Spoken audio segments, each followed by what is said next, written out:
আল্লাহ রাব্বুল আলামিন জিবরাইল আলাইহিস সালামকে পাঠায় দিল, যাও জিবরাইল মুহাম্মাদের কান্নার কারণ জিজ্ঞাসা করো। জিবরাইল আলাইহিস সালাম হাজির, এসে বলে, ইয়া রাসূলুল্লাহ, আপনার কান্নার কারণ কি? যদিও আল্লাহ তাআলা জানেন, এরপরেও তিনি জানতে চান।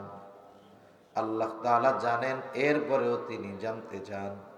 আমি অনেক সময় উদাহরণ দিয়ে বলি, বলেন তো বৃহস্পতিবার বিকাল বেলায় যেইখানে মাদ্রাসা আছে, মাদ্রাসায় আবাসিক ছাত্ররা থাকে, ছোট ছোট বাচ্চা, বৃহস্পতিবার আসরের পরে হুজুরের সামনে গিয়া কান্না করে। বলেন তো মাদ্রাসার ছাত্র যদি বৃহস্পতিবার বিকাল বেলায় হুজুরের সামনে গিয়া কান্না করে, কেন কান্না করে বলেন তো? হুজুর বুঝে কি বুঝে না? আপনারা কি বুঝেন? কন্দ ছুটি চাই। আপনারা যেহেতু বুঝেন, হুজুরের তো আর বুঝতে বাকি নাই নাকি? এইবার ছোট বাচ্চা গিয়া কান্না করে, কিছু বলে না। হুজুর জিজ্ঞাসা করে, কিরে কান্না করো কেন? বাচ্চার কান্নার গতি আরো বাইরে যায়। হুজুর বলে, কান্না করলে লাভ নাই, কি জন্য কান্দো বলো, তাইলে কাজ হবে। এইবার ছোট বাচ্চা কান্না জড়িত কণ্ঠে বলে, হুজুর আমি একটু বাড়ি যাব, আমার মাকে দেখতে মন চায়। হুজুর কিন্তু জানে বাড়ি যাইতে চায়, কিন্তু ছাত্রর মুখ দিয়ে কেন শুনতে চায়? এটা ওস্তাদের ছাত্রের প্রতি একটা মহব্বতের বহির প্রকাশ। আল্লাহ তাআলা জানেন নবীজি কি বলতে চায়, এরপরেও নবীজির জবান দিয়ে কেন শুনতে চায়? এটা হলো আল্লাহ তাআলার আমার আপনার নবীজির উপরে মহব্বতের বহির প্রকাশ। আল্লাহ তাআলা বলেন, লাকাদ মান্নাল্লাহু আলাল মুমিনিন, মুমিনদের উপরে আল্লাহ তাআলার অনুগ্রহ। ইয বাআসা ফীহিম রাসূলাম মিন আনফুসিহিম, যে তিনি তাদের মধ্য থেকে তাদের জন্য একজন রাসূল প্রেরণ করেছে। তাহলে রাসূলুল্লাহ সাল্লাল্লাহু আলাইহি ওয়াসাল্লামকে আল্লাহ তাআলা মুমিনদের জন্য বিশেষ অনুগ্রহ হিসাবে ঘোষণা করেছেন। রাসূল আকরাম সাল্লাল্লাহু আলাইহি ওয়াসাল্লাম শুধু যে মুমিনদের জন্য অনুগ্রহ তা নয়, বরং নবীজি সাল্লাল্লাহু আলাইহি ওয়াসাল্লাম হলেন গোটা সৃষ্টি জগতের জন্য রহমত।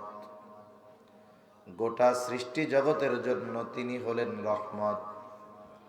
আমরা যখন নামাজ পড়ি, নামাজের মধ্যে ইমামের পেছনে যখন পড়ি, ইমামের কেরাত মুসল্লির কেরাত, যখন একা পড়ি নামাজ, তখন নিজে পড়ি সূরা ফাতিহা। মূল কথা হলো সূরা ফাতিহা নামাজের মধ্যে লাগে, একাকি পড়া হোক আর জামাতে পড়া হোক, লাগে কি লাগে না?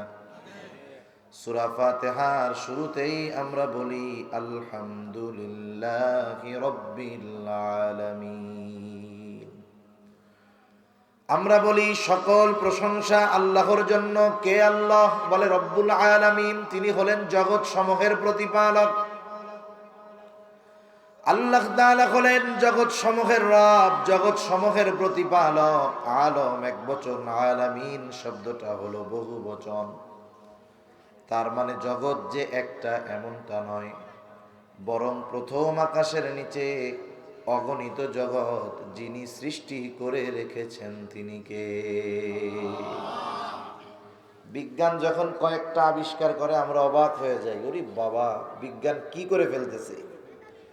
অথচ বিজ্ঞান আবিষ্কার করার আগেই আল্লাহ তাআলা বলে দিয়েছেন যে জগৎ একটা নয়, বরং অনেক অনেক। সব জগতের প্রতিপালক রব কে বলেন?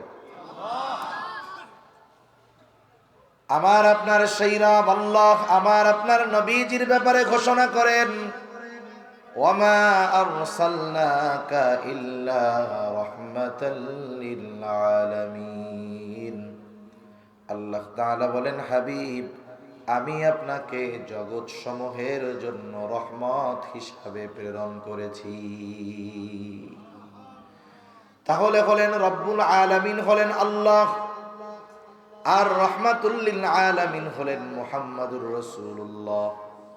এই জন্য বলেন তো সৃষ্টি জগতের এমন একটু জায়গা আছে নাকি যেই জায়গার রব আল্লাহ নয়? আছে এমন কোন জায়গা? সৃষ্টি জগতের এমন কোন জায়গা নাই যেই জায়গার রব আল্লাহ নয়। আবার সৃষ্টি জগতের এমন কোন জায়গা নাই যেই জায়গার রহমত মুহাম্মাদুর রাসূলুল্লাহ নয়। আল্লাহ যেই জায়গার রব, আমার আপনার নবী সেই জায়গার জন্যই রহমত। সুবহানাল্লাহ বলেন। এজন্য আল্লাহ তাআলা আমার আপনার নবীজির নবুয়াত, আমার আপনার নবীজির রহমতের বিস্তার কত দূর পৌঁছায়া দিয়েছে। যেখানেই রব আল্লাহ সেখানেই রহমত হলেন মুহাম্মাদুর রাসূলুল্লাহ। এই জন্য কবি কত সুন্দর কথা বলে, রবুবিয়ত খুদা কি হ্যায় জাহাঁ তক, নবুয়তি মুস্তাফা কি হ্যায় উহা তক। তাহলে আমার আপনার নবী হলেন গোটা সৃষ্টি জগতের জন্য রহমত। এই আয়াতের ব্যাখ্যায় ইমাম তাবারি রহমাতুল্লাহি আলাইহি বলেন, নবীজি কাফেরদের জন্য রহমত।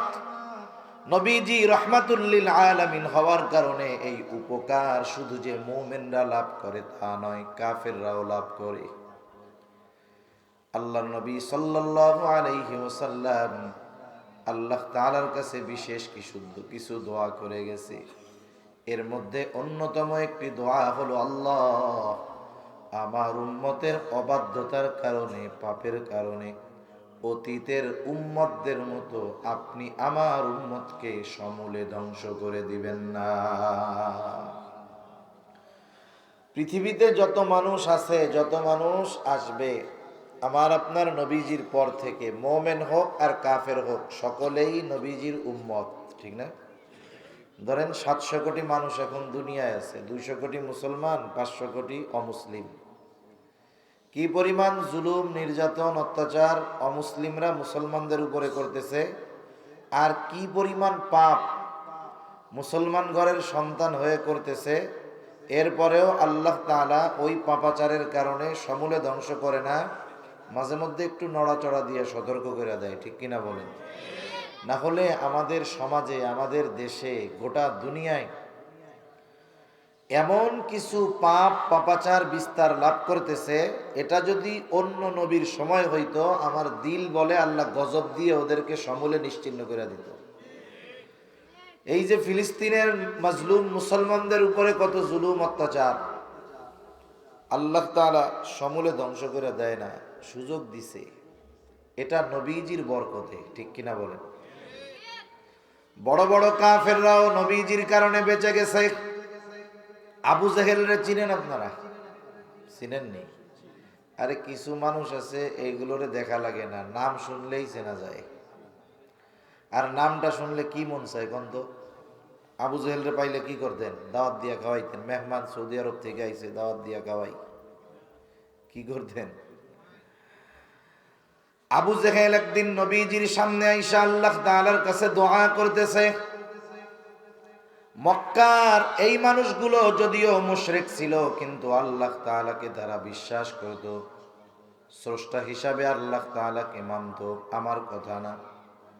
আল্লাহ তাআলাই বলেন, ওয়ালা ইন সাআলতাহুম মান খালাকাস সামাওয়াতি ওয়াল আরদ, আপনি যদি মক্কার মুশরিকদেরকে জিজ্ঞাসা করেন, মান খালাকাস সামাওয়াতি ওয়াল আরদ, আল্লাহ তাআলা বলেন, তারা আপনার এই প্রশ্নের জবাবে কি বলবে? আল্লাহ তাআলা বলেন, লা ইয়াকুলুনাল্লাহ, আপনার এই প্রশ্নের জবাবে তারা বলবে, আসমান জমিনের স্রষ্টা হলেন আল্লাহ। দুইটা তাকিদ যোগ করে আল্লাহ তাআলা বলেছেন, অবশ্যই অবশ্যই তারা বলবে আসমান জমিনের স্রষ্টা আল্লাহ। শুধু তাই না, আপনি যদি তাদেরকে জিজ্ঞাসা করেন, মান নাযালা মিনাস সামাই মাআ ফাআহইয়া বিহিল আরদা বা'দা মাউতিহা, কে আসমান হতে পানি বর্ষণ করে, কে বৃষ্টি দেয়, ওই আসমানের বর্ষিত পানির দ্বারা কে মৃত জমিনকে পুনরায় পুনরুজ্জীবিত করে তোলে। রোদে ফেটে চৌচির হয়ে যাওয়া ফসল উৎপাদনের অনুপযুক্ত ওই শক্ত জমিনটাকে আসমানি পানির দ্বারা কে ফসল উৎপাদনের উপযুক্ত করে তুলে? ওরা ওদের দেব দেবীদের কথা বলবে না, লাত মানাত উজ্জার কথা বলবে না, লা ইয়াকুলুন্নাল্লাহ, অবশ্যই অবশ্যই তারা বলবে এইগুলো যিনি করেন তিনি কে? আল্লাহই বৃষ্টি দেয়, আল্লাহ তাআলাই জমিনের মধ্যে ফসল উৎপাদনের ব্যবস্থা করে। আল্লাহ তাআলা আর এক জায়গায় বলেন, ওয়ালা ইন সাআলতাহুম মান খালাকাহুম লা ইয়াকুলুন্নাল্লাহ, আপনি যদি তাদেরকে জিজ্ঞাসা করেন তাদের স্রষ্টাকে, কে তাদেরকে বানিয়েছে, ওরা নাস্তিকদের মতো বলবে না এমনিই আমরা হয়ে গেছি, আমাদের দেব দেবী আমাদের বানাইছে, এটাও বলবে না। ওরা ওদের সৃষ্টির ব্যাপারে জিজ্ঞাসা করলেও বলবে লা ইয়াকুলুন্নাল্লাহ, অবশ্যই অবশ্যই আমাদের স্রষ্টা হলেন আল্লাহ। তাহলে আল্লাহ তাআলাকে মক্কার মুশরিকরা বিশ্বাস করত, আল্লাহর অস্তিত্বে বিশ্বাসী ছিল, কিন্তু আল্লাহ তাআলার সাথে এমন কিছু শিরক তারা করত যেই শিরকের কারণে এই বিশ্বাসের কোনো মূল্য নাই, বেঈমান হয়ে গেছে। আবু জেহেল নবীজির সামনে আল্লাহ তাআলার কাছে দোয়া করতেছে, বলে আল্লাহ, নবীকে শোনায় শোনায় বলতেছে আর কি, আল্লাহ আপনি যদি সত্যই এই কোরআন নাজিল করে থাকেন তাহলে আমাদের উপরে পাথর বর্ষণ করেন, অথবা যন্ত্রণাদায়ক শাস্তি আমাদেরকে আপনি দেন। নবীজিরে শোনায় শোনায় বলতেছে, আল্লাহ তাআলার কাছে দোয়া করতেছে। আরে আবু জেহেলের দোয়াও আল্লাহ তাআলা কবুল করছে। নবীজি বলেন, বদরের যুদ্ধের দিন সকালবেলায় আবু জেহেল আল্লাহ তাআলার কাছে দোয়া করে। আবু জেহেল আল্লাহ তাআলার কাছে বলে, আল্লাহ আপনি যদি আজকে যুদ্ধে যারা হকের উপরে আছে আপনি তাদেরকে বিজয় দান করেন। বদরের দিন সকালবেলায় আবু জেহেল দোয়া করতেছে যে আল্লাহ আজকে যারা হকের উপরে আছে আপনি তাদেরকে বিজয় দান করেন। নবীজি বলেন, আল্লাহ তাআলা আবু জেহেলের দোয়া কবুল করেছে। বদরের দিন যারা হকের উপরে ছিল, সত্যের উপরে ছিল, আল্লাহ তাআলা তাদেরকেই বিজয় দান করেছে। এই আবু জেহেল দোয়া করে কি বলে, যে আল্লাহ নবীকে শোনায় শোনায় যে আপনি যদি সত্যই কোরআন নাজিল করে থাকেন তাহলে আমাদের উপরে পাথর বর্ষণ করেন, নাইলে যন্ত্রণাদায়ক শাস্তি দেন। এখন বলেন, পাথর যদি বর্ষিত হয় এটা রহমত হবে না গজব হবে? মানুষ অনেক সময় অন্যকে টিটকারি করতে গিয়া, ছোট করতে গিয়া, লজ্জা দিতে গিয়া এরকম অনেক সময় বলে না, বলে এরকম যে অমুকে এই হইছে, হায় রে এই খবর শোনার আগে আমি মরলাম না কে। এরকম আপনাদের এলাকায় বলা লোক আছে তো? হিংসায় বলে। আবু জেহেল কেন নবীরে শোনায় বলতেছে? ও কেমন যেন বলতে চায়, আবু জেহেল বলতে চায় কেমন যেন, আল্লাহ আমি হইলাম এই কুরাইশদের 1 নাম্বার লিডার নেতা, আমার চেহারা যোগ্যতা এত সুন্দর, টাকা পয়সার অভাব নাই, আপনি কোরআন নাজিল করার জন্য আর কাউরে পান নাই, মুহাম্মাদের উপরে নাজিল করছেন, আমার উপরে করলেন না, আপনি কেন এই কাম করলেন? এটা কি মাইনা নেওয়ার মতো নাকি? এই দৃশ্য দেখার আগে আমাকে উপরে পাথর ফেলাইয়া আযাব দিয়ে মারলেন না কেন? আমরা মানুষ অনেক সময় অপরকে ছোট করার জন্য বলি। মনে করেন একজন মানুষ, গরিব মানুষ, তার ছেলেটা বড় উচ্চ শিক্ষিত হয়েছে, ভালো টাকা পয়সাওয়ালা বা বড় নামকরা ব্যক্তি হয়ে গেছে। এখন মানুষ সে বলা বলি করে যে দেখ অমুক চাচার ছেলেটা অনেক বড় অফিসার হয়ে গেছে। এখন বলেন তো, একটা মানুষের যদি উন্নতি হয়, ওই মানুষের উন্নতিতে সবাই খুশি হয় নাকি কারো কারো হিংসাও হয়? এখন যে খুশি হয়েছে ও বলতেছে যে অমুক চাচার কষ্ট দূর হয়ে গেছে, ছেলেটা অফিসার হয়ে গেছে। এখন পাশে আর একজন, সে শুই না, তার হিংসা লাগতেছে। এখন কি কয় এসে, ওরে অমুকের পুলা এই হইছে, এই খবর শোনার আগে আমি মরলাম না কেন? কয় না এটা? কোন তো ওই সময় যদি আজরাইল এসে বলে তোমার তো মরতে মন চায়, তাহলে চলো, কি বলবে? বলবে আসলে না, সত্যি সত্যি মরতে মন চায় নাই, এলো এমনি কইছি।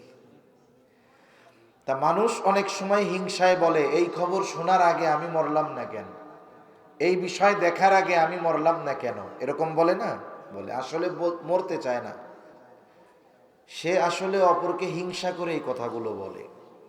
আবু জেহেল নবীকে শোনায় শোনায় বলতেছে, আল্লাহ আপনি লোক আর বান নাই, এই ইয়াতিম মানুষ যার টাকা পয়সা নাই এর উপরে কোরআন নাজিল করছেন, আমি ছিলাম না? আবু জেহেলের এই কথার জবাব দিচ্ছেন আল্লাহ। কে দিচ্ছেন? জোরে বলেন। আল্লাহ রাব্বুল আলামিন আবু জেহেলের এই দুআর পরে ওহী প্রেরণ করলেন নবীজির কাছে। কেমন যেন আল্লাহ তাআলা বলতেছে, ও আবু জেহেল, আমি তোকে ঠিকই পাথর বর্ষণ করতাম, তোর উপরে যন্ত্রণাদায়ক আযাব ঠিকই দিতাম, কিন্তু কেন দেই না শোনো। আল্লাহ তাআলা আমার আপনার নবীর জবান দিয়ে বের করতেছেন ওহী। আল্লাহ তাআলা বলেন, ওয়ামা কানাল্লাহু লিয়ুআযযিবাহুম ওয়া আনতা ফীহিম। কেমন যেন আল্লাহ তাআলা বলেন, হাবিব আপনার সম্মানার্থে আপনি যতক্ষণ তাদের মধ্যে আছেন, শুধুমাত্র আপনার সম্মানার্থে আমি তাদের উপরে আযাব দেই না। কারণ আপনি হলেন রাহমাতুল লিল আলামিন। রাহমাতুল লিল আলামিন দুনিয়ার জমিনে থাকবে আর আমি আল্লাহ গজব দিব, এটা হতে পারে না। এই জন্য মক্কার কাফেররাও এইরকম ধৃষ্টতা প্রদর্শন করার পরেও শুধুমাত্র নবীজির কারণে বেঁচে গেছে। তাহলে নবীজি কাফেরদের জন্য রহমত ছিলেন, কিন্তু মুমিনদের জন্য নবীর ভালোবাসা ছিল স্পেশাল ভালোবাসা। নবী তার উম্মতের প্রতি সর্বোচ্চ দরদি ছিলেন। নবী আমাদের প্রতি সর্বোচ্চ মায়া মমতা মোহাব্বতের নিদর্শন রেখে গেছে। এই জন্য নবীজি যখনই সুযোগ পাইতেন আল্লাহ তাআলার কাছে উম্মতের ব্যাপারে বলতেন। কেমন ভালোবাসতেন নবী আমাদের, বলবো আপনাদের? ঘুম আসতেছে নাকি? তাকবীর দেন, নারায়ে তাকবীর। সজাগ আছেন তো? নবী আমাদের কেমন ভালোবাসতেন হাদিস থেকে শোনাই আপনাদের। আব্দুল্লাহ ইবনে আমর ইবনুল আস রাদিয়াল্লাহু তাআলা আনহু থেকে বর্ণিত, তিনি বলেন, একদিন সবাই মজলিসের মধ্যে বসা, হঠাৎ করে নবীজি কোরআনুল কারীম থেকে তিলাওয়াত করতেছেন। তিনি বলেন, আন্নান নাবিয়্যা সাল্লাল্লাহু আলাইহি ওয়াসাল্লাম তালা মা কাওলাল্লাহি আযজা ওয়া জাল্লা ফি ইব্রাহিম আলাইহিস সালাম। নবীজি সাল্লাল্লাহু আলাইহি ওয়াসাল্লাম কোরআন থেকে তিলাওয়াত করলেন। কি তিলাওয়াত করলেন? যা আল্লাহ তাআলা ইব্রাহিম আলাইহিস সালামের ব্যাপারে নাজিল করেছে। ইব্রাহিম আলাইহিস সালামের ব্যাপারে আল্লাহ কি নাজিল করছে? ইব্রাহিম আলাইহিস সালাম তার গুনাহগার উম্মতের জন্য আল্লাহর কাছে ক্ষমা চেয়ে দোয়া করছে। কারণ প্রত্যেকটা নবী তার উম্মতকে ভালোবাসে, এ ব্যাপারে কোনো সন্দেহ নাই। ইব্রাহিম আলাইহিস সালাম তার সব উম্মতকে ভালোবাসতেন, সে নেককার হোক আর বদকার হোক। বরং কিছু কিছু সময় তো এমন হয় যে ভালো যে তার চাইতে চিন্তা আরো বেশি হয়। একটা উদাহরণ দিলে বুঝতে সহজ হবে। মনে করেন এক লোকের 5টা ছেলে। কয়টা ছেলে? একটু জোরে বলেন, কয়টা? 5টা ছেলে। 4টা ছেলে খুব ভালো, বড় 4জন একবারে খুব ভালো, নামাজি, মুত্তাকি, পরহেজগার। কিন্তু ছোট ছেলে যেটা, সেটা বড় দুষ্টু, বড় মন্দ, মারামারি করে, মানুষের সাথে খারাপ আচরণ করে। ওই 4 ছেলে একসাথে যত ভালো, ছোটটা ওইগুলার চাইতে সব ভালো যদি একদিকে দেওয়া হয়, ওর খারাপই আরো বেশি হবে। মা বাবা চিন্তায় থাকে, সকালে উঠাই কে না জানি বিচার নিয়ে আসে যে তোমার ফুলা এই কাম করছে। এখন বলেন তো, মা বাবা সব সময় ওই ভালো চায় সন্তানের জন্য চিন্তা করে বেশি, না খারাপটার জন্য চিন্তা করে বেশি? আল্লাহর কাছে যখন দোয়া করে, বলেন তো ওই 4 জনের জন্য বেশি দোয়া করে নাকি খারাপটার জন্য বেশি দোয়া করে? খারাপ সন্তান হওয়ার পরেও মা বাবা তার জন্য চিন্তা করে বেশি, দোয়া করে বেশি। সন্তান যতই খারাপ হোক, মা বাবা মহব্বতের কারণে দূরে ঠেলে দেয় না। বলেন তো, মা বাবা আমাকে আপনাকে যত ভালোবাসে, তার চাইতে আমার আপনার নবী বেশি ভালোবাসে নাকি কম ভালোবাসে? নবীজি কত ভালোবাসে এইটা তো মাপার মতো সুযোগ নাই আমাদের। কিন্তু এটা বাস্তব যে নবীজি মা বাবার চাইতেও বেশি ভালোবাসে। আচ্ছা, আসলে আমাদের ভালোবাসে কে? এক লোক মনে করেন আপনাকে শুধু বলে, দোস্ত তোমারে আমি খুব ভালোবাসি, বলে তোমারে আমি খুব ভালোবাসি। এখন ওই ভালোবাসার দোস্তরে নিয়ে আপনি গেছেন সিলেটে। এখন আপনার সাথে একজনের একটু মনে করেন সমস্যা হয়েছে, গ্যাঞ্জাম ট্যাঞ্জাম হয়েছে, কথা কাটাকাটি হয়েছে। আপনি যখন একটু মুসিবতে পড়ছেন, ওই যে যে আপনারে খুব ভালোবাসে বইলা খালি গল্প মারে, সে আপনার পিছের থেকে সইরা আসতে সিএনজি একটা নিয়ে বাড়ি চলে আসছে। ওইখানের বিপদ আপদ দূর হয়েছে, আপনি আবার বাড়ি আসছেন। এখন যেই আসছেন, ওই যে আপনি বিপদে পড়লে যে পালায়া চলে আসছিল, আইসাই কয়, দোস্ত তোমারে আমি খুব ভালোবাসি। এখন আপনি ওরে কি করবেন? কিন্তু চা খাওয়াইবেন নি? আপনি বলেন, আরে চিটিং বেড়া সর, তুই যদি আমার সত্যই ভালোবাসতি, ওই বিপদে সবাই চইলা গেলেও তুই আমার সাথে থাকতি, ঠিক কিনা? তাহলে আসলে বন্ধু হলো সে যে প্রকৃত বিপদের সময় সাথে থাকে। আসলে আমাকে আপনাকে সেই ভালোবাসে যে আমার আপনার সবচাইতে বড় মুসিবতে আমার আপনার সাথে থাকবে। দুনিয়ার মুসিবত কোনো মুসিবত নয়, সবচাইতে বড় মুসিবতে মানুষ পড়বে হাসরের ময়দানে। হাসরের ময়দান সবচাইতে বড় মুসিবতের জায়গা। ওই দিন আমার আপনার প্রিয়জন, আপনজন, বন্ধু বান্ধব, মা বাবা, সন্তান কি করবে? আল্লাহ তাআলা কোরআনুল কারীমের মধ্যে বলেন, ইয়াউমা ইয়াফিরুল মারউ মিন আখিহি ওয়া উম্মিহি ওয়া আবিহি ওয়া সাহিবাতিহি ওয়া বানিহি লিকুল্লি ইমরিইম মিনহুম ইয়াউমাইযিন শা'নুন ইউগনি। আল্লাহ তাআলা বলেন, সেই দিন ভাই ভাইয়ের থেকে পলায়ন করবে। ওয়া উম্মিহি ওয়া আবিহি, পিতা মাতার থেকে মানুষ পলায়ন করবে। ওয়া সাহিবাতিহি ওয়া বানিহি, স্ত্রী সন্তানদের থেকে মানুষ পলায়ন করবে।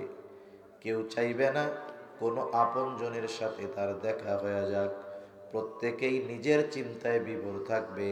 শুধু তাই না, মানুষেরা আল্লাহর কাছে বলবে, আল্লাহ আপনি সব মানুষকে জাহান্নামে দিয়ে হলেও আমাকে জান্নাতে দিয়ে দেন। বলেন তো, ওই দিন আমার বাপ আমাকে চিনবে? মা আমাকে চিনবে? যেই মা দুনিয়াতে কত মহব্বত করে, ভালোবাসে, ওই মাও সেই দিন আমাকে আপনাকে চিনবে না। ওই দিন সবাই নফসি নফসি করবে, চিন্তিত থাকবে নিজের জন্য। ওই দিন আমার আপনার নবীও চিন্তিত থাকবেন, তবে নিজের জন্য নয়, বরং তার উম্মতের জন্য। যেই দিন সবাই বলবে জাহান্নামে সবাইরে দিয়া আমারে জান্নাতে দেন আল্লাহ, ওই কঠিন মুসিবতের দিন আমার আপনার নবী উম্মতের চিন্তায় পেরেশান থাকবেন। নবী একবার দৌড়ে চলে যাবেন হাউজে কাউসারের কাছে, না জানি তার কোন উম্মত পানি পানে মাহরুম হয়ে যায়। আর একবার দৌড়ে চলে যাবেন নবী মিজানের কাছে, না জানি কোন উম্মত ওজনের সময় ধরা পড়ে যায়। আবার নবীজি দৌড়ে চলে যাবেন পুলসিরাতের কাছে, না জানি কোন উম্মত ফুল পাড়ি দিতে ব্যর্থ হয়ে যায়। আবার নবীজি চলে যাবেন জাহান্নামের কাছে, না জানি কোন উম্মত কি জাহান্নামে দিয়ে দেওয়া হয়। আবার যখন উম্মতের জন্য সুপারিশের দরকার, আল্লাহর কাছে এসে সুপারিশ করবে, হিসাব নিকাশ সব শেষ, সব মানুষ, সব নবী জান্নাত অভিমুখে রওনা হয়ে যাবে। জান্নাতের দোরগোড়ায় পৌঁছায়া যাবে। জান্নাতের দরজা বন্ধ, খোলা হবে না। জিজ্ঞাসা করা হবে, দরজা খুলো না কেন? জান্নাতের দরজার পাহারাদারেরা বলবে, যিনি আসলে দরজা খোলা হবে তিনি আসেন নাই। তিনি কোথায়? বলে তিনি এখনো হাসরের ময়দানে। কি করে? বলে উম্মতের জন্য পেরেশান।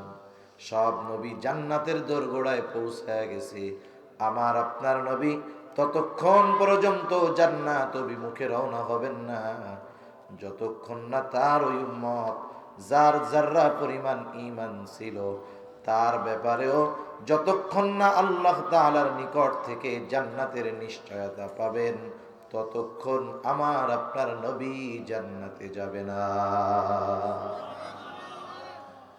ওই দিন আমার মা বাবা চিনবে না, ওই বিপদে নবী আমাকে আপনাকে ভুলবে না।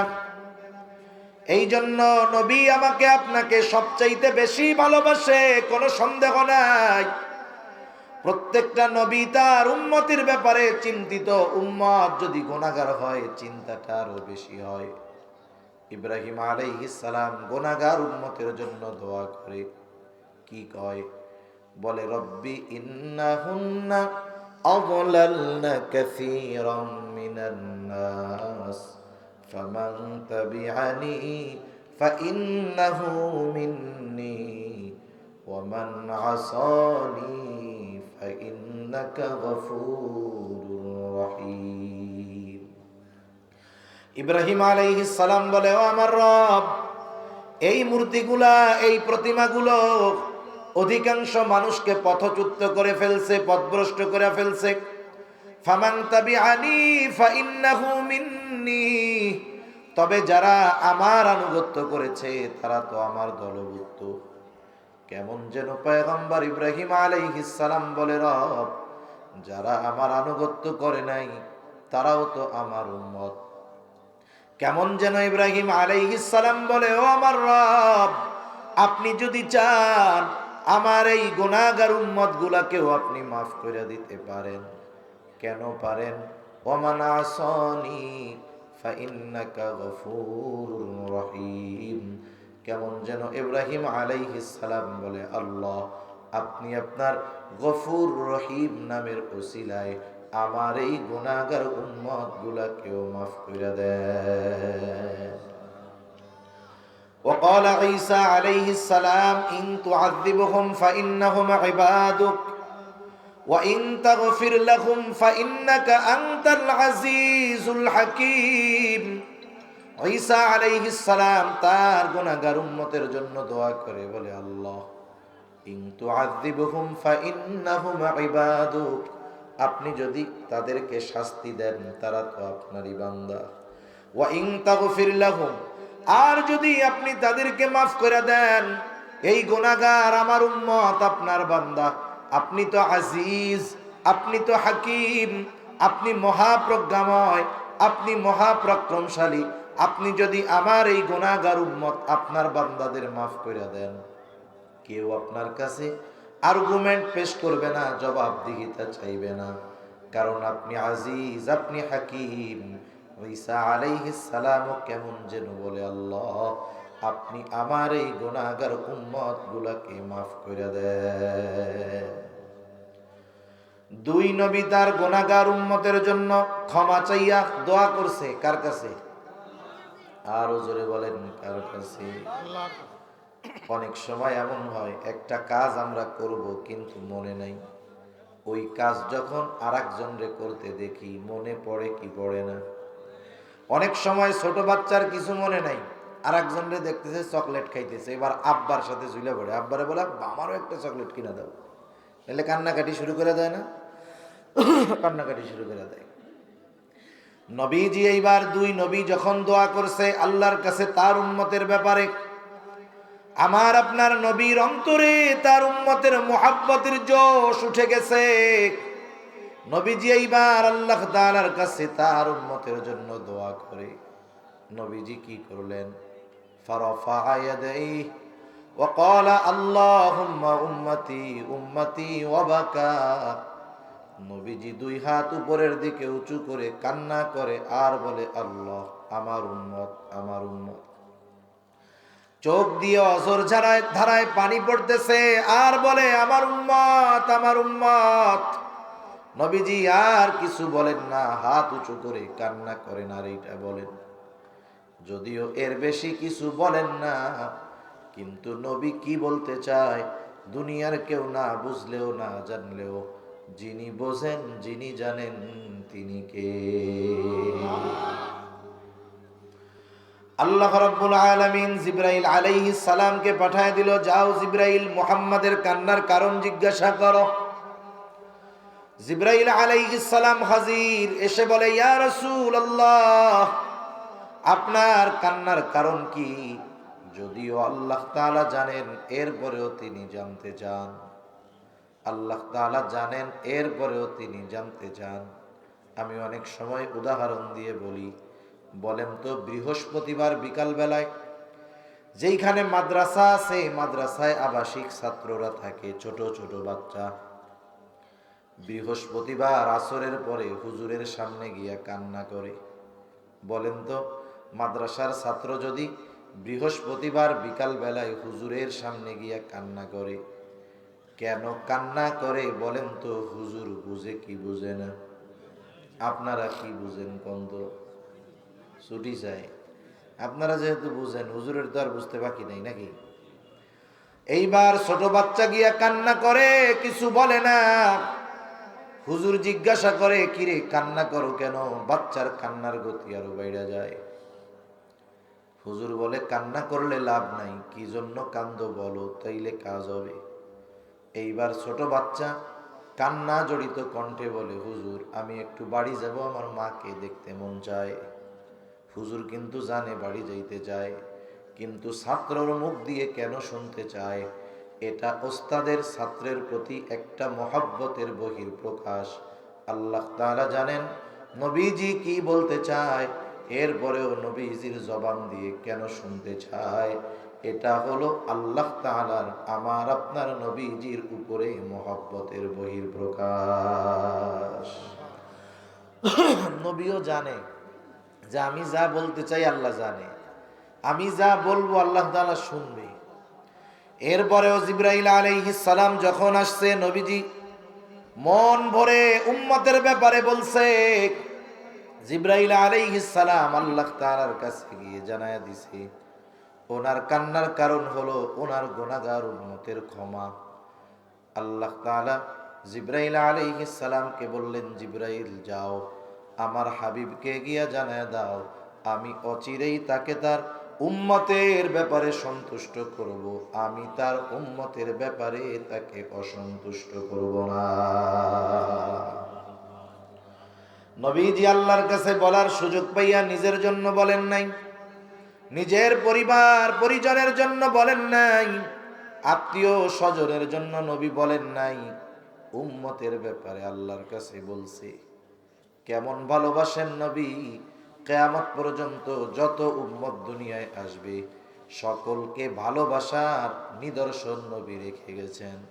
নবীজি একদিন সাহাবায়ে কেরাম নবীজির সাথে পথ চলতেছে, হঠাৎ করে নবীজি বলেন, আমার ভাইদেরকে দেখতে মন চায়। সাহাবায়ে কেরাম জিজ্ঞাসা করলো, ইয়া রাসূলুল্লাহ, আমরা কি আপনার ভাই নই? নবীজি বলেন, না, তোমরা কইলা আমার সাথী সাহাবী, তাহলে আপনার ভাই কারা? নবী বলেন, আমার পরে আমাকে না দেখে যারা আমার উপরে ঈমান আনবে তারা হলো আমার ভাই। নবীজি আমাদের সকলের উপরে মহব্বতের নিদর্শন রেখে গেছেন। উম্মতের প্রতি নবীজির দরদ কেমন, মায়া কেমন, মহব্বত কেমন, ভালোবাসা কেমন! অবাধ্য উম্মতের দ্বারা নবী যদি কখনো আক্রান্ত হয়েছেন, কখনো বদদুয়া দেন নাই। নবীজি কখনো বদদুয়া দেন নাই, বরং তাদের হেদায়েতের আশায় আল্লাহর কাছে দোয়া করছি। যখন মক্কার মানুষ নবীজির কথা মানে না, নবীজি চলে গেলেন তায়েফে, যেখানে নবীজির শৈশবকালীন কিছু সময় অতিবাহিত হয়েছে। নবীজি চলে গেলেন হযরত যায়েদ রাদিয়াল্লাহু তাআলা আনহুকে সাথে নিয়া তায়েফে গিয়া মানুষের মধ্যে দাওয়াত দিলেন, বলো লা ইলাহা ইল্লাল্লাহ তুফলিহু, তোমরা সফল হয়ে যাইবা। ওইখানেও কাফেররা একদল দুষ্ট মানুষকে নবীজির পিছনে লেলায়া দিল। মানুষেরা নবীজির দিকে পাথর নিক্ষেপ করতে থাকলো। পাথর ছোট ছিল না, বড় বড় পাথর ছিল, আর ধারালো ধারালো পাথর ছিল, যার কারণে ওই পাথরের আঘাতে নবীজির দেহ মোবারক শুধু রক্তাক্ত হয়েছে তা নয়, দেহ মোবারকের মধ্যে পাথরের আঘাতের দাগ হয়ে গেছে। আয়েশা সিদ্দিকা রাদিয়াল্লাহু তাআলা আনহা একদিন নবীজিকে জিজ্ঞাসা করে, ইয়া রাসূলুল্লাহ, আপনার পিঠে এগুলো কিসের দাগ? আপনার কি কখনো বসন্ত হয়েছিল নাকি? নবীজি বলেন, না আয়েশা, আমার কখনো বসন্ত হয় নাই। তাহলে দাগগুলো কিসের? নবীজি বলেন, আয়েশা, আমি যখন দ্বীনের দাওয়াত দেওয়ার জন্য তায়েফে গিয়েছিলাম, তায়েফের মানুষ বুঝতে পারে নাই, তারা আমাকে পাথর নিক্ষেপ করেছিল আয়েশা। এই দাগগুলো হলো তাদের নিক্ষিপ্ত পাথরের আঘাতের দাগ। এত পরিমাণ পাথর তারা নবীজির গায়ে মেরেছে। নবীজির গা বেয়ে বেয়ে রক্ত পড়ে জামা ভিজে গেছে। নবীজি পড়ে যাইতেন, আবার উঠে দাঁড়াইতেন। হযরত যায়েদ রাদিয়াল্লাহু তাআলা আনহু একা সবার থেকে নবীজিকে ঠেকায় পারেন না। এত পরিমাণ রক্ত নবীজির গা দিয়ে পড়ছে, জামা ভিজে গেছে, রক্ত বেয়ে বেয়ে জুতার মধ্যে ঢুকে গেছে। ওই রক্ত শুকায়া জুতা পায়ের সাথে আটকে গেছে। সারাদিন গা দিয়ে রক্ত প্রবাহিত হয়েছে। পড়ন্ত বিকালে নবী এক পাশে এক আঙ্গুর বাগানের পাশে গিয়ে বিশ্রাম নেন। সারাদিন নবীর সাথে এরা কেমন আচরণ করেছে বলেন তো? আল্লাহ তাআলা দেখেছেন কি দেখেন নাই? আল্লাহ তাআলা সব দেখছেন। নবীজি যখন বিশ্রাম নিচ্ছে, জিবরাইল আলাইহিস সালাতু ওয়াস সালাম হাজির, এসে বলে, ইয়া রাসূলুল্লাহ, এই সম্প্রদায় আপনার সাথে কেমন আচরণ করেছে আপনার মালিক দেখছে। আজকে আমি একা আসি নাই, আমার সাথে নতুন একজন ফেরেশতা পাঠানো হয়েছে, যে ইতিপূর্বে আপনার কাছে কখনো আসে নাই। নবীজি বলেন, ওই নতুন ফেরেশতা আমাকে আইসা প্রথমে সালাম দিল। সালাম বিনিময়ের পর বলতেছে, ইয়া রাসূলুল্লাহ, এই কওম আপনার সাথে কেমন আচরণ করেছে আপনার মালিক দেখছে। আল্লাহ তাআলা আমাকে আপনার আদেশ পালনের জন্য পাঠিয়েছে। ইয়া রাসূলুল্লাহ, আপনি যদি আমাকে নির্দেশ দেন, দুই পাহাড় দিয়ে তায়েফবাসীকে এমন ভাবে পিষে দিব, এখানে যে একটা জনবসতি ছিল তার কোনো চিহ্ন থাকবে না। এদেরকে পিষে দেওয়া হবে তাদের এই অপরাধের কারণে। নবীজি আরাম করতেছিলেন, ফেরেশতার এই কথার পরে নবীজি উঠা বসলেন। কেমন যেন নবী বলেন, তুমি আমারে বলতেছো আমি নির্দেশ দেই, আর এদেরকে তুমি দুই পাহাড় দিয়ে পিষে শেষ করে দাও। তুমি তো এই কথা বলো, আর এদের ব্যাপারে আমি কি আশা পোষণ করি শোনো। নবীজি বললেন, বাল আরজু আইয়াখরুজাল্লাহু মিন আসলাবিহিম মান ইয়াবুদুল্লাহ ওয়াহদাহু ওয়া লা ইউশরিকু বিহি শাইআ। নবীজি বললেন, আমি তো এদের ব্যাপারে আল্লাহ তাআলার কাছে এই আশা পোষণ করি যে আল্লাহ তাআলা এদের মধ্য থেকে এমন এক প্রজন্ম বের করবে যারা এক আল্লাহর ইবাদত করবে, তার সাথে কারো শরীক করবে না। একটু চিন্তা করে দেখেন, আমরা যদি প্রতিশোধ নেওয়ার সুযোগ পাই হাত ছাড়া করি না, কিন্তু যাদের আঘাতে নবী রক্তাক্ত, প্রতিশোধ নেওয়ার সুযোগ থাকার পরেও নেন নাই, বরং আশা করেছেন এরা যদি ঈমান নাও আনে এদের সন্তানেরা ঈমান আনবে। তাহলে অনাগত উম্মতের প্রতি নবীজির দরদ, মায়া, মহব্বত, ভালোবাসা কত, এটা দুনিয়ার মানুষ কল্পনাও করতে পারে না। তাহলে বুঝে থাকলে আমার একটু জবাব দেন, আমার মা বাপ আমাকে বেশি ভালোবাসে নাকি নবী বেশি ভালোবাসে? আর একটু জোরে বলেন না।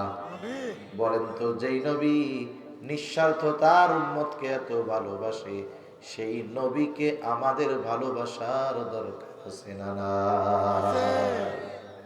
নবীরে ভালোবাসতে কারা কারা তো রাধুজা করি? নারায়ে তাকবীর, নারায়ে তাকবীর, মাশাআল্লাহ। আপনারাই আমরা নবীকে ভালোবাসতে চাই, কারণ নবীকে যে ভালো না বাসে সে ঈমানদারি নয়। নবীর ভালোবাসা এটা ঈমানের সাথে সম্পৃক্ত বিষয়। এই জন্য নবীজি বলেন, লা ইউমিনু আহাদুকুম হাত্তা আকুনা আহাব্বা ইলাইহি মিন ওয়ালিদিহি ওয়া ওয়ালাদিহি ওয়ান নাসি আজমাইন। নবীজি বলেন, তোমাদের মধ্যে কেউ ততক্ষণ পর্যন্ত মুমিন হতে পারবে না যতক্ষণ না সে তার পিতা মাতা সন্তান সন্ততি এক কথায় সকলের চাইতে আমি নবীকে বেশি ভালোবাসবে। তাহলে নবীকে সবচাইতে বেশি ভালোবাসতে হবে, নিজের জীবনের চাইতে কম না বেশি। হযরত ওমর রাদিয়াল্লাহু তাআলা আনহু নবীজির সাথে পথ চলতেছে, হঠাৎ করে হযরত ওমর বলতেছে, ইয়া রাসূলুল্লাহ, আমি আপনাকে আমার জীবনের পরে সবচাইতে বেশি ভালোবাসি। নবীজি বললেন, না ওমর, হয় নাই। হযরত ওমর বুঝতে পারলো, চুপ হয়ে গেলেন। একটু পরে বলতেছে, ইয়া রাসূলুল্লাহ, এই মুহূর্ত থেকে আমি ওমর আপনাকে আমার জীবনের চাইতেও বেশি ভালোবাসি। সেজন্য নবীকে ভালোবাসার দরকার। কিন্তু কেমনে নবীরে ভালোবাসবো? আমরা তো নবীরে সামনে পাই নাই। আমরা যদি নবীকে সামনে পাইতাম, ভালোবাসতে পারতাম সর্বোচ্চ ভালোবাসা। আরে আবু বকর নবীকে সামনে পাইছি, নবীর মহব্বতে ঘরের সব সম্পদ আইনা নবীর সামনে হাজির করছে। হযরতে তালহা নবীজিকে পাইছে, নবীজির সামনে নিজের বুকটাকে কাফেরদের অস্ত্রের সামনে ঢাল বানায়া দিছে। আমরা তো নবীকে পাই নাই, নবীকে ভালোবাসতে তো মন চায়। এখন নবীকে কেমনে ভালোবাসবো? নবীও জানে আমি দুনিয়ায় হয়তো থাকবো না, কিন্তু আমার উম্মতেরা আমাকে ভালোবাসতে চাইবে। কেমনে ভালোবাসবে? উম্মতের কথা চিন্তা কইরা নবীজি তাকে ভালোবাসার পদ্ধতি কিয়ামত পর্যন্ত সব উম্মতকে জানায়া দিছে। তাহলে নবীকে ভালোবাসার পদ্ধতি নবীও জানায়া দিছেন। এই জন্য নবীকে যদি ভালোবাসতে হয়, নবীর বলা পদ্ধতিতেই ভালোবাসতে হবে, ঠিক কিনা বলেন? এখন নবীকে কেমনে ভালোবাসা হয়? নবীজি বলেন, মান আহাব্বা সুন্নতি ফাকাদ আহাব্বানি ওয়া মান আহাব্বানি কানা মাই ফিল জান্নাহ। নবী বলেন, আমাকে আমার সুন্নাতকে যে ভালোবাসলো সে আমি নবীকে ভালোবাসলো, আমি নবীকে যে ভালোবাসবে সে আমি নবীর সাথে জান্নাতে অবস্থান করবে। নবীকে ভালোবাসলে নবীর সাথে জান্নাতে থাকা যায়। এক গ্রাম্য সাহাবী নবীজির কাছে আসছে। কষ্ট হইতেছে না তো আপনাদের? এক গ্রাম্য সাহাবী নবীজির কাছে আসছে। নবীজি আরেকজনের সাথে কথা বলতেছে। আদব হইল, কেউ যদি কারোর সাথে কথা বলে, ওই কথার মধ্যে কথা না বলা। নবীজি আরেকজনের সাথে কথা বলতেছে। গ্রামের মানুষ তো বুঝে না, সহজ সরল। আইসাই নবীজিরে জিজ্ঞাসা করতেছে, মাতাস সাআ ইয়া রাসূলুল্লাহ, মাতাস সাআ, হে আল্লাহর রাসূল, কিয়ামত কখন হবে? যখন ওই লোকের সাথে কথা শেষ, নবীজি এবার বলেন, ওই লোকটা কোথায় যে জিজ্ঞাসা করলো কিয়ামত কখন হবে? গ্রাম্য সহজ সরল মানুষটা বলে, আনা ইয়া রাসূলুল্লাহ, আমি বলছি। নবীজি পাল্টা তাকে প্রশ্ন করলেন, মা আ'দাত্তা লাহা, তুমি কিয়ামতের জন্য কি পাথেয় সংগ্রহ করছো? কারণ ওই লোকটার প্রশ্নের ভাব এমন ছিল, সে কেমন যেন নবীকে বলতেছে, ইয়া রাসূলুল্লাহ, আমি কিয়ামতের লাগি বইসা আছি, কিয়ামত আসে না কেন? কিছু প্রশ্নের ভাব আছে না? একই বাক্য শুধুমাত্র বাচন ভঙ্গির পরিবর্তনের কারণে অর্থের পরিবর্তন হয়ে যায়। শুধুমাত্র উপস্থাপনের কারণে অর্থের ফারাক অনেক হয়ে যায়। ওই লোকটা বলতেছে কিয়ামত কখন হবে, তার বলার বাচনভঙ্গি এমন, উত্তর দেওয়ার চাইতে পাল্টা তাকে প্রশ্ন করা জরুরি হয়ে গেছে। নবীজি তাকে উল্টা জিজ্ঞাসা করতেছে, মা আ'দাত্তা লাহা, কিয়ামতের জন্য তুমি কি পাথেয় সংগ্রহ করছো? গ্রামের সহজ সরল মানুষ, কোনো লুকোচুরি নাই, সোজা সাপটা বলতেছে, আমি আল্লাহ এবং তার রাসূলকে ভালোবাসি। নবীজিও তার এই কথার জবাবে বললেন, আল মারউ মা'a মান আহাব্বা, যে যাকে মহব্বত করে তার সাথে থাকবে। লোকটা এবার বাড়ির দিকে হাঁটা দিছে। হযরত আনাস রাদিয়াল্লাহু তাআলা আনহু বলেন, নবীজির মুখে যখন শুনলাম যে যাকে মহব্বত করে তার সাথে থাকবে, ইসলাম গ্রহণের পর এত খুশি আমরা কখনো হই নাই। নবীর মুখে এই কথা শোনার পর আমরা যত খুশি হয়েছি। হযরত আনাস রাদিয়াল্লাহু তাআলা আনহু বলেন, আমি আল্লাহকে ভালোবাসি, তার রাসূলকে ভালোবাসি। আবু বকর ওমর রাদিয়াল্লাহু তাআলা আনহুমা উভয়কে ভালোবাসি। যদিও তাদের মতো আমল করতে পারি নাই, তবুও তাদের ভালোবাসি। আশা করি জান্নাতে আমি নবীজির সাথে আর আবু বকরের সাথে থাকতে পারবো। সাহাবায়ে কেরাম নবীর সাথে থাকার খবর শুইনা ঈমান আনার পরে সবচাইতে বেশি খুশি হয়েছে। বলেন, নবীর সাথে থাকার সেই সুযোগ আমাদেরও আছে না নাই? আমরা খুশি না বেজার? খুশি। এজন্য নবী বলেন যে আমার সুন্নতকে মহব্বত করলো, সে আমি নবীকে মহব্বত করলো। আমি নবীকে যে মহব্বত করবে, সে আমি নবীর সাথে জান্নাতে থাকবে। নবীর সাথে যদি জান্নাতে থাকতে হয়, জান্নাতে যাওয়ার কাজ করার দরকার আছে না নাই? নবী আর এক হাদিসের মধ্যে বলেন, কুল্লু উম্মতি ইয়াদখুলুনাল জান্নাতা ইল্লা মান আবা।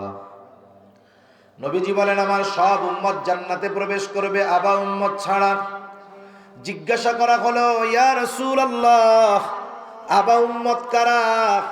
নবীজি বললেন, মান আতাআনি দাখালাল জান্নাতা ওয়া মান আসানি ফাকাদ আবা।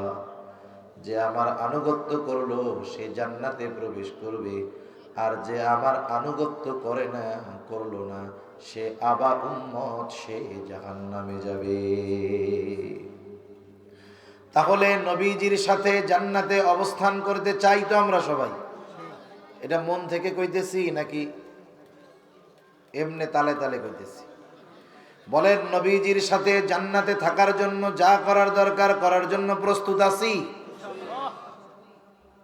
কি করতে হবে? দুই হাদিসের সমন্বয়। নবীর সুন্নতকে মহব্বত করে অনুসরণ করতে হবে, সুন্নতকে মহব্বত করতে হবে, নিজেও সুন্নতওয়ালা হইতে হবে। যদি এই দুইটা বিষয় নিজের মধ্যে চলে আসে, সুন্নতের উপরে মহব্বত আর সুন্নতের অনুসরণ, তাইলে নবীকে ভালোবাসা হবে, নবীর সাথে জান্নাতে থাকা যাবে। আরে নবীরে যারা অনুসরণ করে তাদের ভালোবাসে আল্লাহ। তাদেরকে ভালোবাসে? আমরা আল্লাহকে ভালোবাসতে চাই না? সবচাইতে বেশি ভালোবাসা হবে আল্লাহর জন্য। মোমেন আল্লাহর জন্য তার ভালোবাসা হলো সুদৃঢ় ভালোবাসা। আল্লাহ তাআলা বলেন, ওয়াল্লাযীনা আমানু আশাদ্দু হুব্বাল লিল্লাহ। মোমেন আল্লাহর জন্য তার ভালোবাসা সুদৃঢ়। কেমনে আল্লাহকে ভালোবাসবো? আল্লাহকে কেমনে ভালোবাসবো? সামনে পাইলে ভালোবাসা যায়, মন মতো মুহাব্বত করা যায়। আল্লাহকে তো দেখি নাই, কেমনে ভালোবাসবো? আমরা যে আল্লাহকে ভালোবাসতে চাই, বলেন তো আল্লাহ জানেন কি জানেন না? আরো জোরে বলেন, জানেন কি জানেন না? এই জন্য আল্লাহ বলে, ও আমার গোলাম, আমি আল্লাহরে ভালোবাসতে চাও, তোমার ভালোবাসা আমি পাবো কেমনে? শোনো, আল্লাহ তাআলা বলেন, হাবিব আপনি বলেন, ইন কুনতুম তুহিব্বুনাল্লাহ ফাত্তাবিউনি ইউহিব্বুকুমুল্লাহ। আল্লাহ তাআলা বলেন, হাবিব আপনি বলেন, ইন কুনতুম তুহিব্বুনাল্লাহ, তোমরা যদি আল্লাহকে ভালোবাসতে চাও। নবী কেমন যেন বলতেছে, ও আমার উম্মতেরা, তোমরা যদি আল্লাহকে ভালোবাসতে চাও কি করবা? শোনো, ফাত্তাবিউনি, আমার অনুসরণ করো, তাইলে কাকে ভালোবাসা হবে? আরো আসতে বলেন, কাকে? নবীকে অনুসরণ করলে কাকে ভালোবাসা হয়? আরো জোরে বলেন। এরপরে আল্লাহ তাআলা বলেন, হাবিব আর একটু সুসংবাদ শুইনা নেন। আপনার উম্মত আপনার অনুসরণ করবে, আপনি তো আমার হাবিব, আপনি তো রাহমাতুল লিল আলামিন। আপনার উম্মত যদি আপনার অনুসরণ করে, আমাকে ভালোবাসা নিয়ে তাদের চিন্তা করা লাগবে না। আপনার উম্মত যদি আপনার অনুসরণ করে, আপনি তাদেরকে জানায়া দেন, ইউহিব্বুকুমুল্লাহ, আমার অনুসরণ করার কারণে স্বয়ং আল্লাহ তোমাকে ভালোবাসবে। তাহলে নবীর অনুসরণ করলে আমাদের ভালোবাসে কে? আরে মিয়া, দুনিয়ার নেতার ভালোবাসা পাওয়ার জন্য কর্মী কত ত্যাগ স্বীকার করে, কোন সময় যদি নেতা ওই কর্মীর নামটা একবার মুখ দিয়া নেয়, ফেসবুকের মধ্যে পোস্ট লাগায় দেয়, আজকে আমার নেতা আমার নাম ধইরা ডাকছে, আমার দিলটা শান্তি হয়ে গেছে। আরে বেটা, দুনিয়ার নেতা তোরে ভালোবাসে, তুই এত খুশি হস, ওই নবীর অনুসরণ করলে আল্লাহ তোমাকে আমাকে ভালোবাসবে। বলেন, আল্লাহর ভালোবাসা আমাদের দরকার আছে না নাই? আল্লাহর ভালোবাসা পাইলে কত লাভ শুইনা নেন। হাদিসের মধ্যে আসছে, নবীজি বলেন, আল্লাহ তাআলা যখন দুনিয়ার কাউকে ভালোবাসে, আর আল্লাহ ভালোবাসে তাদের যারা তার হাবিবের অনুসরণ করে, তাদের আল্লাহ ভালোবাসে। আল্লাহ তাআলা যখন কাউকে ভালোবাসে, নবী বলেন জিবরাইল আলাইহিস সালামকে ডাক দিয়ে আল্লাহ তাআলা বলে, জিবরাইল, দুনিয়ার অমুক বান্দারে আমি ভালোবাসি, তুমিও ভালোবাসো। এইবার জিবরাইলও ভালোবাসতে শুরু করে। সুবহানাল্লাহ। শুধু তাই না, জিবরাইল এসে আসমানের মধ্যে ঘোষণা করে দেয়, ও আসমানের বাসিন্দারা শোনো, দুনিয়ার আব্দুর রহিম, আব্দুল করিম, ওকে আল্লাহ ভালোবাসি, তোমরাও ভালোবাসো। তাহলে নবীর সুন্নাতের অনুসরণ করলে সে আসমানের সেলিব্রিটি হয়ে যায়। দুনিয়ায় মানুষ নিজেরে ভাইরাল করার জন্য, মানুষ যেন আমারে চিনে, এই জন্য কত কিছু করে না, কত কিছু করে যে মানুষ আমাকে চিনে, কত ভালো লাগে। আরে দুনিয়ায় অনেক মানুষ আছে যারা দুনিয়ায় ভাইরাল না, আসমানে ভাইরাল, সব ফেরেশতারা তারে চিনে। যখন জিবরাইল আলাইহিস সালাম এসে বলে, তোমরা ওই আল্লাহর বান্দাকে ভালোবাসো, এইবার আসমানের ফেরেশতা তাকে ভালোবাসতে শুরু করে, তাকে চিনে, তাকে ভালোবাসতে শুরু করে। এই জন্য মুমিন বান্দা, ভালো বান্দা যখন মারা যায়, আল্লাহর মহব্বতের কোন গোলাম যখন মারা যায়, ওর রূহটা নিয়ে যখন ফেরেশতা আসমানের দিকে উঠতে থাকে, প্রত্যেকটা আসমানের এক একটা দরজা আছে, ওই দরজায় গিয়ে যখন উপরে ওঠার অনুমতি চায়, দরজার পাহারাদার ফেরেশতারা বলে, এটা কার রূহ? বলে অমকের ছেলে অমক। সব ফেরেশতা ওরে চিনে। এইবার বলে, হ্যাঁ, লোকটা দুনিয়ায় ভালো ছিল, খুব ভালো মানুষ, এর জন্য আসমানের দরজা খোলার অনুমতি দেওয়া হয়েছে। আরে দুনিয়ার কেউ না চিনলেও আসমানের ফেরেশতারা আমারে আপনারে চিনবে, ঠিক কিনা বলেন? এরপরে নবীজি বলেন, যখন আসমানের বাসিন্দারা তাকে ভালোবাসতে শুরু করে, আল্লাহ তাআলা দুনিয়ার মানুষের অন্তরের মধ্যে ওই ব্যক্তির ভালোবাসা আর গ্রহণযোগ্যতা পয়দা করে দেয়।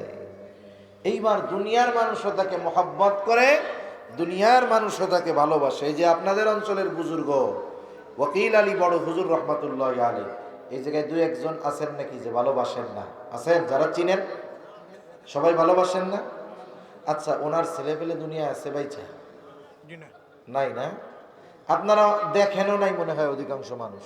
হ্যাঁ, এরকম বুজুর্গ মানুষ নাম শুনছেন, কিন্তু ওনার নাম শুনলে অন্তরের মধ্যে ভালোবাসা আসে না রাগ আসে বলেন তো?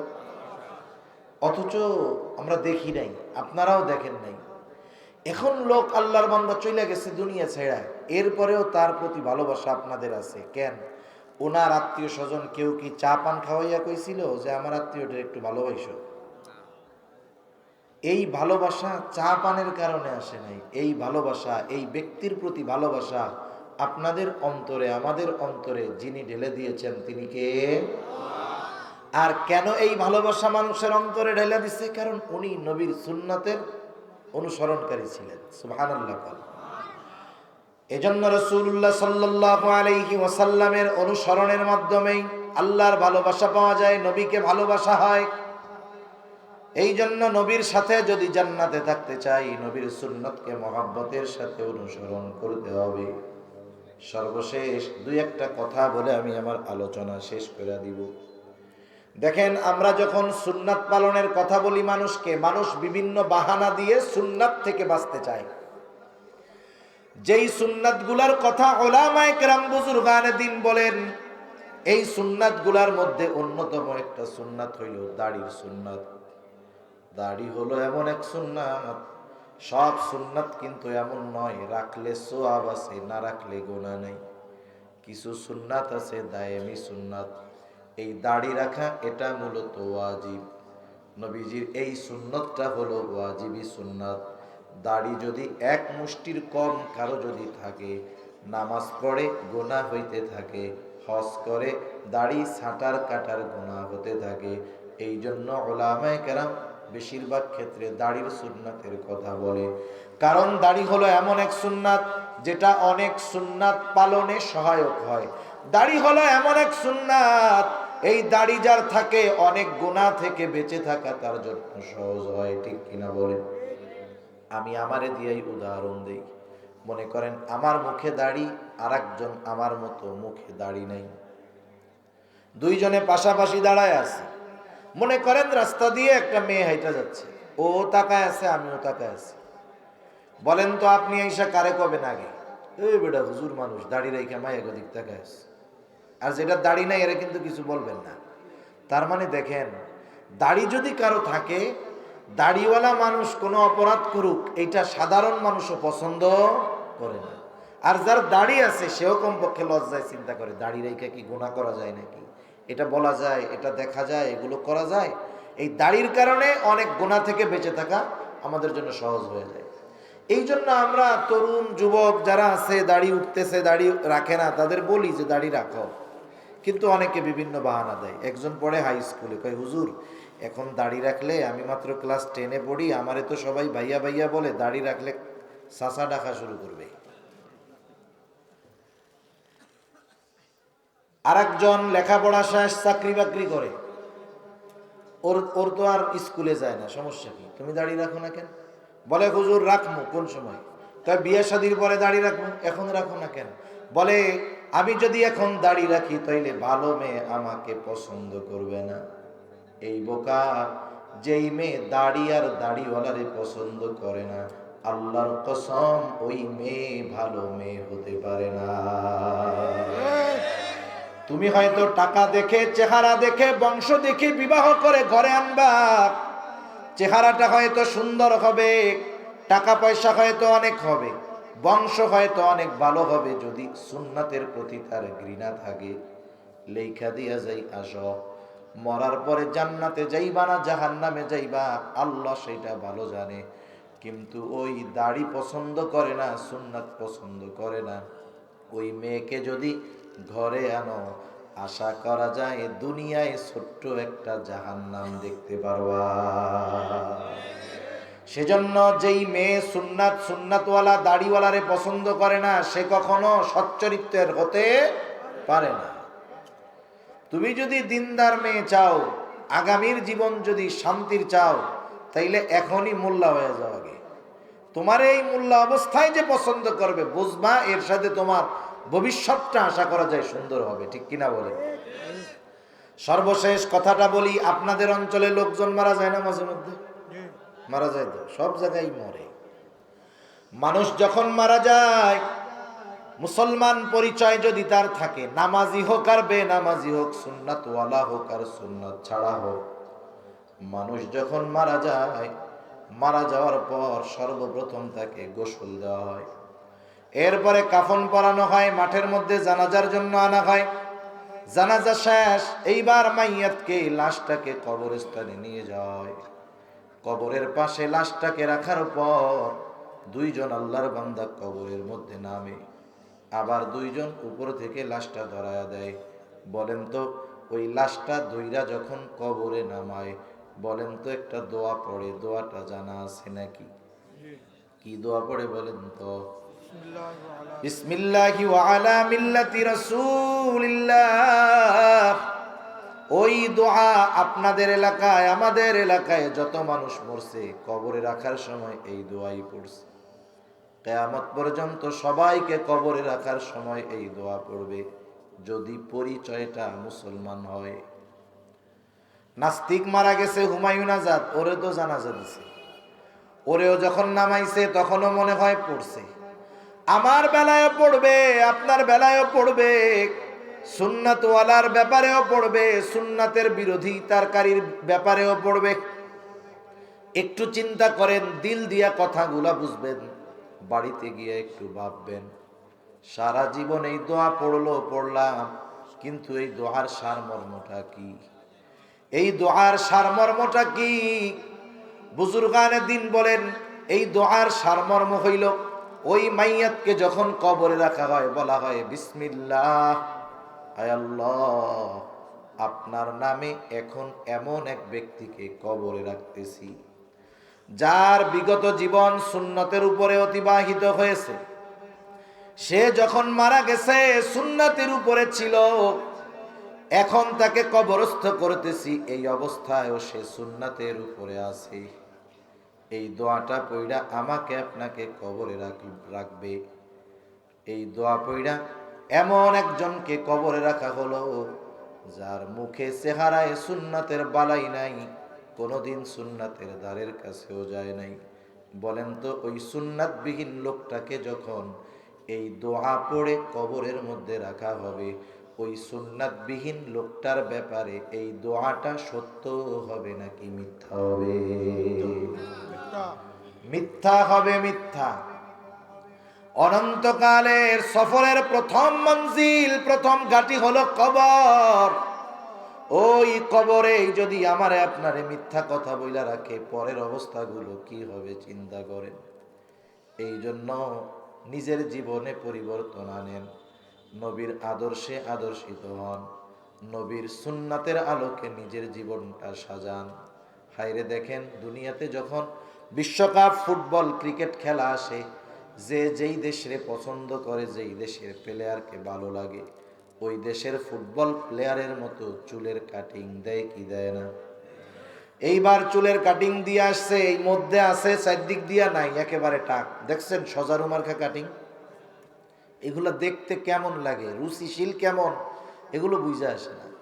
এখন ও কাটিং দিয়ে আসছে, মুরব্বী কয় কিরে তোর মাথার উপরে মোরগের মাথা কেন? তোর তো সজারুর মতো লাগতেছে, মানে তিরস্কার করতেছে। বলেন তো এই তিরস্কারের কারণে সে লজ্জিত হয় না, বরং পাল্টা জবাবে বলে চাচা এটারে মুরগি কাটিং কইেন না, এইটা সিলেট শহর থেকে 2000 টাকা দিয়ে কাটিংটা দিছি। এইটা কার স্টাইল জানেন? এটা হলো এই দুনিয়ার সেরা প্লেয়ার নেইমারের চুলের স্টাইল। একটু চিন্তা করে দেখেন, আমি যখন দুনিয়ার একজনের অনুসরণ করি, কেউ যদি আমাকে মোরগ বলে মুরগি বলে তিরস্কার করে, আমি লজ্জিত হই না, প্রতিবাদ করি। আরে দাড়ি রাখছো যুবক, কেউ যদি তিরস্কার কইরা চাচা বলে, একটু মানায় নাও। একটু লজ্জা পাইছো, চুপ কইরা থাকো। মনে রাখবা এই তিরস্কারের প্রতিদান হিসাবে আল্লাহ তাআলা তোমাকে জান্নাত পুরস্কার দিয়ে দিবে। নবীর সুন্নাত অনুসরণ করতে গিয়া তুমি কথা শুনবা, আর আল্লাহ তাআলা তোমারে প্রতিদান দিবে না, এমনটা হতে পারে না। এই জন্য আমরা দৃঢ় প্রতিজ্ঞাবদ্ধ হব যে নবীজিকে কখনো কষ্ট দিব না, নবীর সুন্নাতের আলোকে জীবন সাজাবো, নবীর সুন্নাতের অনুসরণের মাধ্যমে নবীজির প্রতি আমাদের মহব্বতের সর্বোচ্চ বহির প্রকাশ ঘটাবো ইনশাআল্লাহ। জোরে বলেন ইনশাআল্লাহ। আল্লাহ তাআলা আমাদের সকলকে নবীজির সুন্নাতের আলোকে আলোকিত হওয়ার তৌফিক দান করুন। সকলে বলি আমিন, আরো জোরে বলি আমিন। ওয়া আখিরু দাওয়ানা আনিল হামদুলিল্লাহি রাব্বিল আলামিন।